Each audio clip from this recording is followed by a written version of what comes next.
Has former Kazakh Prime Minister Akezhan Kazhegeldin been duping U.S. politicians into promoting his anti-kleptocracy campaign?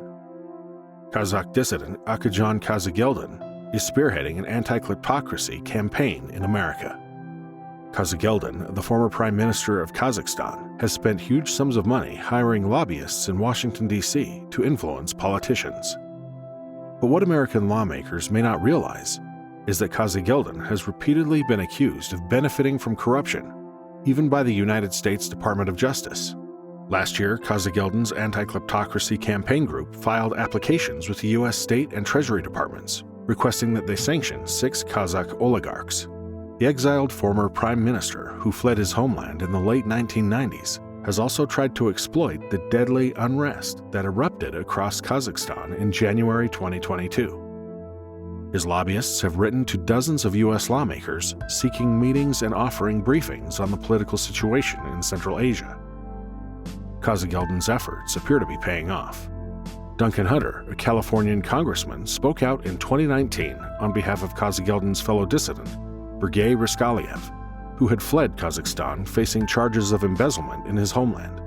In May 2021, Congressman Benny Thompson rose in Congress to highlight examples of corruption in Kazakhstan after lobbying by Kazhegeldin's campaign group. Representative Thompson said, "As Kazakhstan is aspiring to be a strategic partner of the United States, I call on my colleagues to join me in urging the Biden administration to review this case of kleptocracy and corrupt officials from Kazakhstan and ensure that it will be included in our government's discussions regarding this important part of the world." Unfortunately, these American politicians are supporting an exile who is as much a product of kleptocracy as many of the oligarchs he would like to see sanctioned. Kazhegeldin is a former KGB operative who faced repeated accusations of corruption during his time in Kazakh politics. Most damningly, the U.S. Department of Justice concluded that while he was prime minister, Kazhegeldin received unlawful payments of at least $6 million as part of the massive bribery scandal known as Kazakhgate.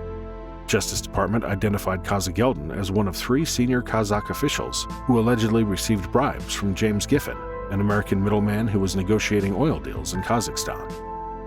The $6 million Giffen paid to Kazhegeldin was siphoned through opaque offshore structures to conceal the transactions. The cash was first sent to a company based in the British Virgin Islands, which in turn was owned by a Liechtenstein foundation. The case against Giffen was, according to the New York Times, the largest foreign bribery case brought against an American citizen. Kazhegeldin's involvement in this bribery scandal is not the only blemish on his record, and even his own government in Kazakhstan brought bribery and corruption charges against him. Prosecutors cited numerous examples of Kazhegeldin abusing his position by allegedly receiving bribes to sell public assets at knockdown prices. In one case, Kazakh prosecutors said that Kazhegeldin sold a power station for $200,000 when it was valued at more than 50 million euros. The Kazakh Supreme Court found Kazhegeldin guilty in absentia and sentenced him to 10 years in prison.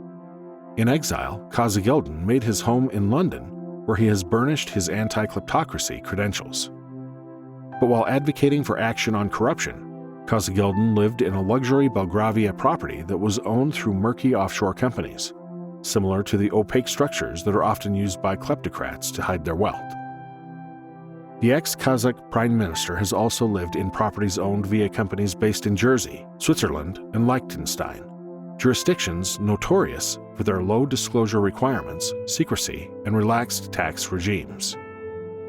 Given such an extensive charge sheet against Kazhegeldin, why are U.S. politicians choosing to work with him? Are they aware of his notorious past, or have they simply been duped by the exiled former prime minister?